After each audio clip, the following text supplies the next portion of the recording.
আমি সুদূর লন্ডনে বসে বসে দেখছি এবং আমি আল্লাহর কাছে দোয়া করছি নয়াবাড়ির প্রত্যেকটা মানুষকে আল্লাহ যেন প্রত্যেকটা মানুষকে শক্তি দেয়, সামর্থ্য দেয় আমার বাবার হত্যার বিচার পাওয়ার জন্য।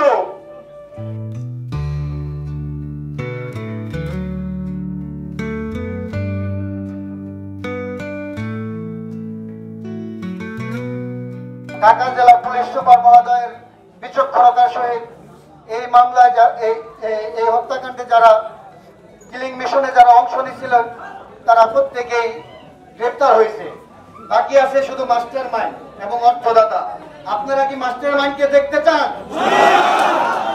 আপনারা কি অর্থদাতাকে দেখতে চান? তাহলে আপনাদের সাথে আমিও কণ্ঠ মিলিয়ে বলতে চাই দুয়ার থানা প্রশাসনকে, আমরা অনতি বিলম্বে জনাব হারুনুর রশিদ মাস্টারের হত্যাকাণ্ডে যারা যারা অংশ নিছে, যারা যারা এই হত্যার মাস্টার মাইন্ড, যারা যারা এই হত্যাকাণ্ডে অর্থের যোগান দিছে, তাদের প্রত্যেককেই আইনের আওতায় আনতে হবে।